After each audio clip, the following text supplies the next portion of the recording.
How do you Also, separate that being obsessed with someone and loving them then? if they feel the same way about you. That's it? Well,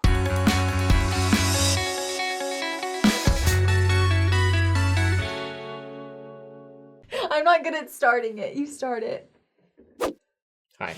Literally, I never, the other hosts always start. Every time? Mm-hmm. What would they say? Hey guys, welcome back to Saints Unscripted. Hello everyone. Hey, Well, otherwise I would start it too. Dang. How long ago did you meet, and what were the circumstances under which you met? We met, let's see, almost 4 years ago? Yeah. Holy cow, I didn't even realize it was that long ago. But at the same time, I feel like I've known you my whole life, though. Was that cute? We met at work, and I was his boss, and I actually interviewed him for his job. True. She didn't like me at first. You're a jerk. I'm sorry? We both just kind of worked together. It wasn't a big deal. And then it was at the end of working there that we both became interested in each other kind of at the same time. So it worked out. And when you say we worked together, I tried to work with as little of him as I could because I really didn't like him, but then we became friends. And then we got married. Well, we dated first. Oh, really? Yeah, we dated for like a year and a half before we got married. So, yeah, we're not like those other Provo couples.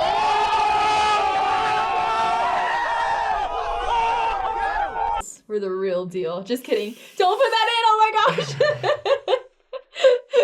Actually, yeah, it was cool. Because Mimi mentioned that we kind of didn't hit it off right at the start. I mean, for me, she was just like a lady at work, you know? So I didn't really, no, really. I mean, she was just one of the managers there, so I didn't really pay too much attention. I was just like, oh, it's someone I work with. I got you your job. Yeah, because you had to. It was your job.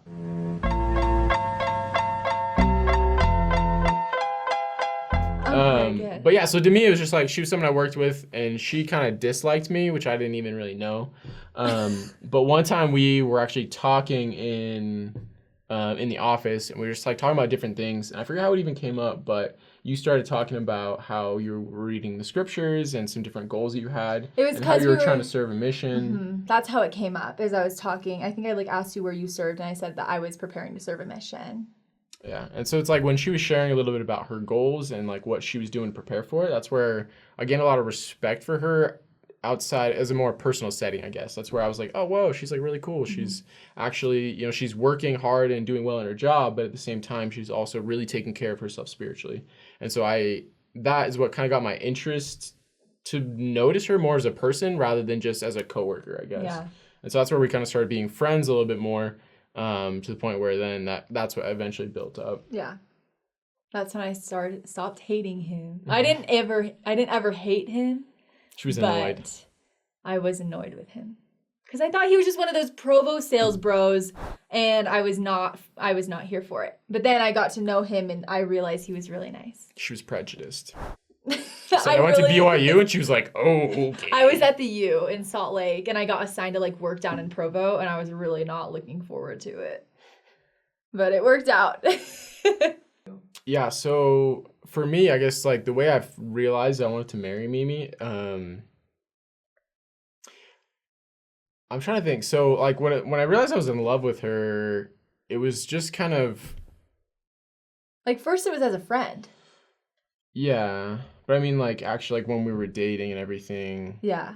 I don't know. So, like, I'm trying to think about, like, exactly. It's kind of weird because, like, as you're in a relationship, your feelings just kind of keep building on each other, you know? And so, I mean, you like them, and then you like them more. And then there comes a point where suddenly you're like, oh, this isn't like anymore. It's love. And so, I don't know. It's kind of weird to try and think back. I remember I actually fell in love with Mimi really quickly when we started dating. Victor, I love you. Victor, I do. When we're apart, my heart beats only for you. Sounds like... But I mean, I guess it was just like the things that stood out to me where I was like, oh, this is love. It's not just liking. It's just like how when I felt like I was drawn to her, it wasn't just out of attraction. It wasn't just that I liked her, but also kind of felt the spirit at the same time. Mm-hmm. And so I was realizing that there's a more depth of emotion there than just like surface level things, but realizing that it was actually you as an individual that I was being drawn to and kind of feeling that spiritual connection at the same time. Yeah, I definitely feel like the spirit had like a big part of it. And I think one like indicator, I guess, I say if people are like, oh, I don't know if I'm in love, is like it's you want to spend like every moment with that person. It's at least like that in the beginning. Like now we're married and we're Well, then like how can do do our you- own thing. But it's How do you also separate that being obsessed with someone and loving them then?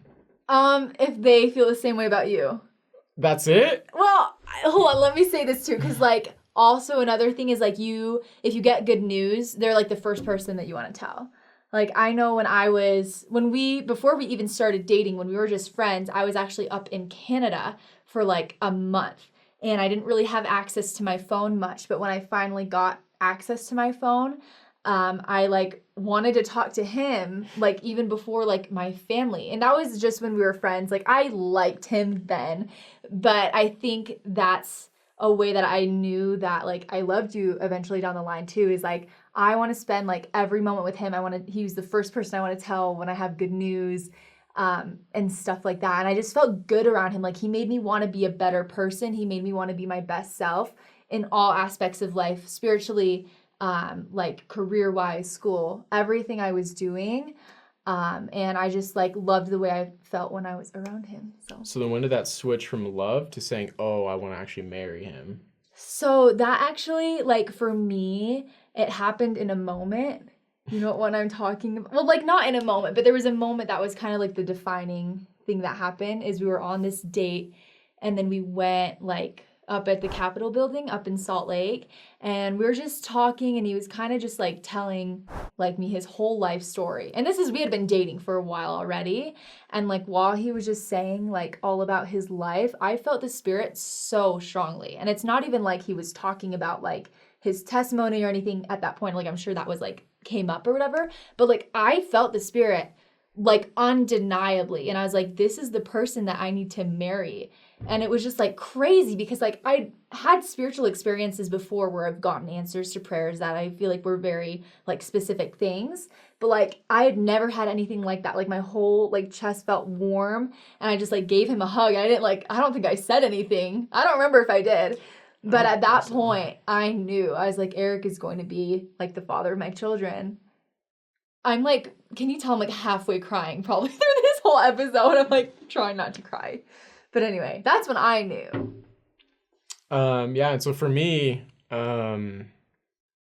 again, it happened before Mimi. So I think for me, the biggest thing is where I realized that I didn't just love you, but also just thinking about ever being apart from you. Not like, you know, you go to the bathroom or you go to class and I don't kind of situation, but just like thinking about like in life, like thinking about future scenarios and you not being part of that just didn't make sense to me at all. And I was like, oh, when I go get a job and Mimi's there, Right. you know? And so it was like, for me, it was thinking of us not being together that just seemed so weird that I was like, whoa, like this is actually what I think is supposed to happen. Yeah. And so I think for me, it was like, I definitely wanted to get married and then I had to like search for that spiritual confirmation afterwards. But like, that's what made me realize that I definitely like wanted to marry you was just like that feeling of always wanting to be with you and not just like not being just obsessed with you and wanting to be with you every moment of the day, but just Yeah. thinking about through the rest of my life, always wanting to have that, Yeah. that companionship. That's so cute. So if someone like came to you then and was like, I'm dating someone, but I don't know if we should get married, what would your advice be? So actually my sister did that. She was dating the man she now married, and she literally came up to me and said, hey, Eric, I'm thinking about marrying him. Like, what do you think? And so, I mean, I didn't want to just give my opinion of him because that doesn't really help, you know, just to say like, oh, he's great. Or like, wow, that guy's kind of, you know, that wouldn't help her out because she loved him and obviously wanted to marry him. So that's not going to influence the decision well. So what I did instead is I just gave her advice and said, you know, honestly, the most important thing to me in a spouse is someone that's going to make you want to be your best, which is kind of like what you had said before. I mean, if you think about it, this is someone you're going to be with, not just for this life, but afterward. And the whole point of that is to continue progressing and growing together. So yeah, if you have some issues of communication or whatever, you can work those out. But if this is someone that really motivates you to want to be your best and continue improving that best every day, then that's something that actually long-term is going to make a difference and actually that's what you need in a celestial relationship. Yeah. I think I love that advice. And I think, at least for me, sorry, just have to make it all about me again. But like something that was really important to me when I was looking for a spouse is just someone who is committed to God and just like in everything that they do. And like I just love Eric's testimony and just knowing that no matter what life throws at us, like that is going to be our rock, and that is going to be something that we never question. Like we can have like doubts or whatever, but like it's never going to be a question of like, oh, are we going to go to church on Sunday? Are we going to, keep wearing our garments or like whatever might, is that weird? I don't know, just whatever may happen. Like it's just, that was something that is really important to me because that's something that I try to do, is just commit my life to God. And I think with that being my one like central focus, I wanted to have someone who had the same focus. So like whatever, like really find out what it is that you want to get out of your life. And you just want, like, whether you're a member of the church or you're just like watching this and you're not a member, you don't know anything about us, just find someone whose goals and motivations align with yours, and definitely pray about it. Like God wants you to be happy. And it's so funny because like we know with Revelation, you're not always going to get a solid answer. That includes when you're praying about getting married. Like luckily I did, and we both did. We were able to get that confirmation. But just know too, because I feel like sometimes people are like, oh, just pray about it. And if you don't get an answer, they like assume it's no or whatever. So pray about it for sure. Fast about it. This is one of the most serious decisions you'll ever make in your life. Not to scared. Not to put pressure on it, but it is kind of pressure. Like you want to make sure you take it seriously when you're making that decision. Yeah, I think those kind of go hand in hand. Like while you're asking these kind of questions, be praying about it. And so like as you're praying, this is what you're pondering. So it kind of gives you're not just sitting there saying, all right, God, should I do it? And then just sitting in silence. But instead you're thinking through these things about your personality and theirs and how they make you feel and that all that kind of thing. That's so good.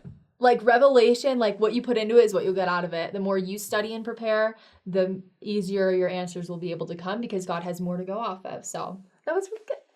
Thanks. Love that. What would you say to people that say, oh, I'm too young to get married? Or like even just people who are wondering, why do members of the church get married so young? That's a really good question. Obviously, our church has a huge focus on families. So we know that like one of the most important things that you'll do in this life is to make these covenants with God and partake in these ordinances. And the most high one is your temple sealing with your spouse. And so with that being such a big focus, I think that obviously with like our children in the church, they're raised knowing the importance of families. So it's not like we're in church saying like, hey, if you're 25 and not married yet, this is like, no one is like pressuring you in that way. But I think it's more of some like old ladies might. But they're not endorsed by the church to do so. I think it's more of like a subliminal thing where people just grow up knowing how important families are and are like, okay, let's get to it. And so I feel like people take dating more seriously because they have the end goal of marriage in mind. And so it's not, like we said, it's not something that people teach in the church is like, you have to get married young. I think it just happens. And I don't think there's anything wrong with it. I know when I tell people I got married at the age of 20, usually they don't say like, oh, that's crazy. But like they give me this look like, and I can tell what they're thinking. I'm like, or they'll ask like how old you are, and you say 22, and they're like, wait, how long have you been married? And I say 2 years, homie. I don't say homie, take that out. That's embarrassing. I say 2 years. So yeah, I think it's just like, I don't think there's anything wrong with it if you know it's the right person, which we both felt very strongly that we were the right people for each other. So then at that point, why wait? There's no point in waiting. We believe in the law of chastity. Which is not having premarital sex. So it's like, if you know you're the right person for each other, waiting just makes it harder for yourself. And I know people don't really talk about that. That's not the reason we got married young. But I think if you know you're the right people, waiting is just not good. Well, I mean, that's what some people say. They're like, oh, well, it makes sense. They have to live a lot of chastity, so they're going to get married as quick as they can. Right. But which isn't why. If that's the reason you're getting married, stop. Stop it. Yeah. Like, honestly, if you're like, oh my gosh, like, let's get married, let's do this. And like, if that's what's in your head right now, stop. Don't propose. Don't do that. Because that's not the point of getting married. Like, yes, that happens after you're married, but that's not the point. Right. And so it's like you were saying too, is it's just about priorities to me is the thing. There's all these things that people say, oh, you're supposed to do this before you get married, and oh, do this instead. But like, for us, there's nothing else that's more important. There's nothing else that should get in the way of that. Obviously, Yeah. you serve a mission before you get married because you can't serve a mission married as a young person. But aside from that, there's not these things that we say, oh, you need to have this experience and go do this thing alone, because we believe that you're going to be married and sealed together, and that those experiences, you're going to share them, and it's going to continue for eternity. So why not try and start that relationship now and share those experiences, because it'll help you come together more and build a stronger relationship, rather than having to do everything on your own and then have someone else doing it on their own and then trying to bring it together. So, I mean, that's what, for me, it's all about. I mean, like, if you already know you're gonna have this eternal relationship, some people are like, oh, why not just wait then? It's gonna be forever. Like, what's another 5 years? But I would say the exact opposite is, Yeah. I mean, you're gonna be married forever. Why not start that as soon as possible to have, just begin that relationship that's gonna be your identity forever. Absolutely, because otherwise your career could get in the way if that's the focus. Like, yeah, I totally agree with what you said. That's us. That's our opinions. These are just our opinions. So if you have a different opinion on anything that we talked about, leave it in the comments below. Besides our, like, how we met and everything, don't give your opinion on that because that's none of your business. Yeah. You guys met wrong. Yeah, I'm really curious to know what you guys think about all of this, and I hope you enjoyed this video. Thank Eric for coming on. I'm so grateful that, we've had the marriage that, I know that was like a buddy thing. I'm so grateful that we were able to meet and start our marriage at this point. I can't imagine going through college and everything that I've gone through without you. Yeah. So it's really been like the biggest blessing to me in my whole life. And yeah, if you guys have any questions for us, leave them in the comments. Don't forget to subscribe if you haven't. Give this video a thumbs up and share it if you like it. You can follow us on social media. You can follow Eric on social media. He has a public Instagram. Probably like, you have 100 followers now? How many do you have? Girl, at least like 230, I bet. Just 230. Because Okay. everyone on Facebook follows you. That's true. Let's get him to 250, guys. I don't really post on Yeah, he Instagram, doesn't. so it's not really worth following me. You will now. I know. I've tried to start and been committed to it, and then I'm like, why? There's actually a bunch of Saints Unscripted, and like my followers have followed him, and I'm like, Did you have posted anything? I posted like 2 or 3 things lately. No, yeah. just don't. But But then- Mimi, follow her.